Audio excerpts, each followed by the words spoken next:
Well, Justin, thank you very much. We have a great neighbor in Canada, and Justin is doing a spectacular job in Canada. Everybody loves him, and they love him for a reason, so congratulations on the job you're doing.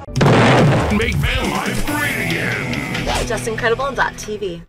Well, what's going on, YouTube land? Coming to you from Vancouver, where it has been scorching. We have been hitting the 30s in the temperature department. It hit 30 degrees down here today, and we're about to have a nice big heat wave. The forecast is calling for upwards of 39 degrees in Metro Vancouver, and even above 40 just outside of Vancouver. A little bit east of Vancouver, just over in Chilliwack, lots of van dwellers in Chilliwack. It is forecast to hit 43 frickin' degrees, and of course the real field temperature will be 47 degrees. That's right, folks. I mean, look at your thermometers. They don't go higher than 50, so it's gonna be bloody hot. To put it in perspective, for those of you in other parts of the country or down in the USA, that's about 10 to 15 degrees hotter than it is in Miami, Florida this week, or in Los Angeles, California this week. So yeah, it's gonna be a bloody hot heat wave, and I have to do a lot of physical demanding work for the next 3 days through this heat wave. But this begs the question that I get asked a lot, and I got an email recently and a couple people on my Facebook page also asking me about AC, air conditioning, which, by the way, I have been running in my cab right now while I'm driving, but I just shut it off just to keep the noise down for this video.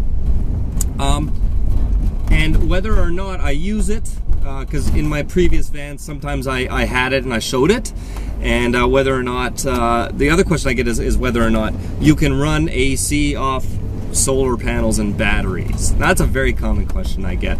Now, you see, I'm blessed to live in a climate where pretty much all year it's tolerable, but when we have heat waves like this, that's the exception to the rule, where it's so hot that I have to find shade, and preferably by the ocean where there's a lot of wind. But I also work all day like a lot of people who live in their vans do, so you're not really home all day when it's really cooking, and you go home at night when it's cooled down a little bit after work. So that's, you know, obviously a huge benefit, and that's one reason I didn't want to bring Emmy along and have the cat anymore when I got this RV. Is just I work so much that I don't want to have to worry about her all the time, and it wasn't fair to her. Not only not having company, but being in the heat or in the cold in the winter if I'm not around all day, and you know, it just simplifies things so much. Anyways, can you run AC off inverter and batteries? Yeah, sure you can. You can run anything off of it if you really wanted to, but is it worth it? Not really. In my opinion, okay, unless you live in like the desert where it's 40 plus degrees all the frickin' time, and for some reason, even though you live in a house that moves, you cannot move, and you can't go to a better climate to live in your van. If you're in that situation and you really can't find shade, wind, or you can't move your van to another part of the country, then maybe AC is something that you definitely need. But for the most part, it's a luxury. I mean, billions of people on the planet, including people in developed nations, still don't even have air conditioning, and they survive just fine.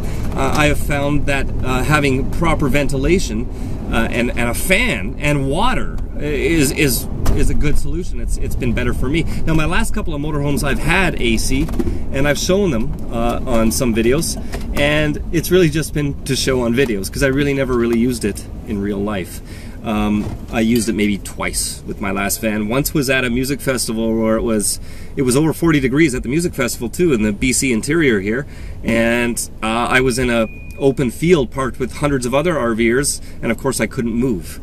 And it was basically, okay, wake up, it's hot, turn on the generator and start the AC, and then have my shower, make my breakfast, all that sort of stuff. But again, I would have survived without it, but it was just kind of a little toy. It was nice to have. But to carry around the weight of a huge generator, or even a little one these days, it's just one more thing to have to worry about, just to run one thing, an air conditioner. There's nothing else that I'd ever use a generator for, or giant inverters and 10 batteries and 400 solar panels, if you get what I'm saying. Yeah, you could run, these guys are idiots, I'm gonna run them over. You could run an AC off batteries and solar panels if you really want to add up the watt wattage, the draw, and get that many heavy batteries, heavy toxic batteries, and all the solar panels you have to put on your roof just to power an AC for short amounts of time, because you're not going to be able to just leave it on all the time. But you've got to consider too, like, you know, carrying around all that weight of the batteries. If you're going to do that, man, I would rather just have a little generator, even though I don't even have a generator now, but I'd still rather have a generator than try to do it off solar and batteries. It's just so much more efficient to sip a little bit of gas than to carry around hundreds and hundreds of pounds of batteries and fill my roof with solar panels to do the same job that a tiny little generator could do for the odd time that I need to use an air conditioner. That being said, even if you do manage to run your AC off solar and batteries, which is going to cost you a lot of money and it's going to be very heavy in your vehicle, you're putting insane amounts of drain on your expensive heavy batteries. Your battery life is going to be shortened incredibly fast. It's not good for batteries to be drawing hundreds and hundreds of watts for any you know, serious amounts of time. So it should only be, like, to me, it's like if I get a big inverter or I run a generator, it should be for something that I use for 2 or 3 minutes, like say a microwave, and that's it. I don't want to hurt my batteries by running anything longer than that. So just look at all the pain in the ass it is to do something like that, to run AC, when, geez, I'd rather just park by the ocean, open my doors and run a fan and spray water in my face. Not only is that nicer because I don't have to lock myself inside on a hot day, but it also doesn't use all that battery power or generator power. So to me, it's kind of like, why would I bother doing the van life if I couldn't live without things like that? It's like, I don't need a toaster, I don't need a coffee maker, and I sure as hell don't need a whole bunch of batteries and lots of solar panels just to run AC when it gets hot and we have a heat wave like we're having this week. To me, it doesn't make any sense. The answer to your question is, yes, you could, but why? Why would you do that? And if you absolutely think you must do that, get a little generator. That's my advice. All right, hope you're all doing good. If you're here on the BC South Coast, stay hydrated. And, you know, keep cool, make sure you wear your sunscreen, and for the love of God and the flying spaghetti monster, whatever it is you believe in, keep your animals out of cars unless you're in a motorhome and you're with that animal and you're keeping it well ventilated.